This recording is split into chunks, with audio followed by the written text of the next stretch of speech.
में पहले चरण का चुनाव कंप्लीट हो चुका है, दूसरे चरण का चुनाव कंप्लीट हो चुका है। अब बारी है 14 नवंबर की, जिस दिन मतगणना होना है। तो इसका इंतजार आप भी कर रहे हैं कि आखिर किसकी सरकार बन रही है, क्योंकि इतनी ताबड़तोड़ वोटिंग हुई है, इसका फायदा किसको हो रहा है ये सभी को जानना है।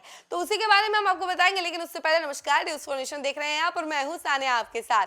बिहार में पहले और दूसरे चरण की समाप्ति के बाद अब बारी 14 नवंबर की है, यानी मतगणना दिन की, यानी जिस दिन मतगणना होना है। तो टोटल 46 केंद्र बनाए गए हैं मतगणना के लिए, जहां पे मतगणना होना है, यानी कि वोटों की गिनती की जाएगी और उसके बाद रिजल्ट बताया जाएगा। तो इन 46 केंद्रों के पास जो है सिक्योरिटी सर्विलेंस काफी अच्छी कर दी गई है और सिक्योरिटी भी स्ट्रांग रखा गया है, स्ट्रांग रूम बनाया गया है जहां से सब चीजों की निगरानी की जाएगी।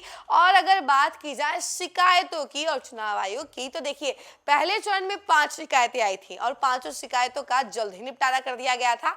लेकिन दूसरे चरण में जितनी ताबड़तोड़ वोटिंग हुई है उतनी ज्यादा शिकायतें भी बढ़ गई, यानी 30 शिकायतें आई थी और 30 शिकायतों का निपटारा जो है जल्द ही कर दिया गया चुनाव आयोग के द्वारा।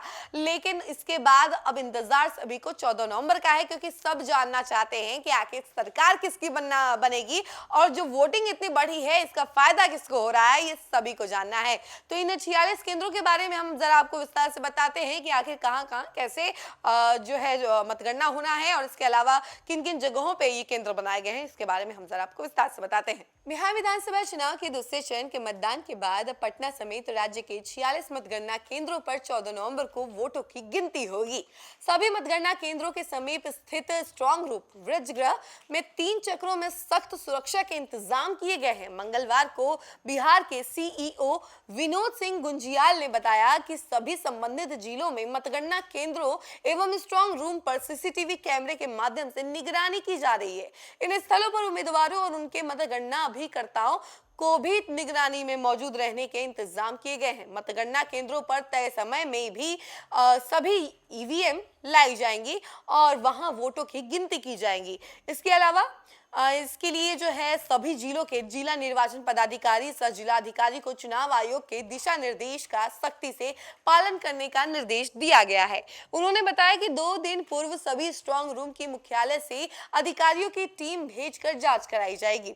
जांच के दौरान पाया गया कि डिस्प्ले का तार हिलने से मेन कंट्रोल रूम में निगरानी में बाधा हुई थी, जिसे ठीक कर लिया गया है। साथ ही सभी सीसीटीवी फुटेज संबंधित उम्मीदवारों के प्रतिनिधियों को दिखा भी दिया गया है। वहीं सभी केंद्रों पर एक ग्रिड के अतिरिक्त एक बैकअप ग्रिड बनाया गया है ताकि निगरानी में सख्ती बरती जा सके। चुनाव आयोग के अनुसार बिहार विधानसभा चुनाव के दोनों चरणों में मतदान के दौरान कुल 35 शिकायतें प्राप्त हुई। इनमें 5 शिकायतें पहले चरण में प्राप्त हुई थी, जबकि 30 शिकायतें दूसरे चरण में प्राप्त हुई। इन सभी का तत्काल निपटारा किया गया। उन्होंने बताया कि शिकायतों के निपटारे के लिए राज्य स्तरीय कंट्रोल रूम के अतिरिक्त जिला नियंत्रण कक्ष एवं निर्वाची पदाधिकारी के कार्यालय में नियंत्रण कक्ष बनाए गए थे, जिससे तत्काल समस्याओं का समाधान किया गया। डीएम ने बताया कि मतगणना कार्य पूरी तरह निष्पक्ष और व्यवधान रहित हो, इसके लिए 1050 कर्मियों और पदाधिकारियों को प्रशिक्षण भी दिया जा रहा है। यह प्रशिक्षण 2 चरणों में दिया जा रहा है। दूसरे चरण का प्रशिक्षण कार्य 13 नवंबर को होगा। इससे पहले 10 नवंबर को इन कर्मियों पदाधिकारियों को प्रशिक्षण दिया जा चुका है। एसईओ अनिल कुमार पटेल की देखरेख में आयोजित कार्यक्रम में पहले से प्रशिक्षित 6 मास्टर ट्रेनर की टीम ने मतदान कर्मियों को प्रशिक्षण दिया है। यानी कि ये सारी डिटेल्स जो है हम आपको इसलिए बता रहे हैं ताकि आपको भी कोई डाउट ना हो कि कोई बड़ा झमेला है या घोटाला हो सकता है। इसलिए पूरा क्लियरेंस हमने आपको बता दिया है कि आप भी एक तरीके से शांति से रहें कि एकदम सही तरीके से मतगणना होना है।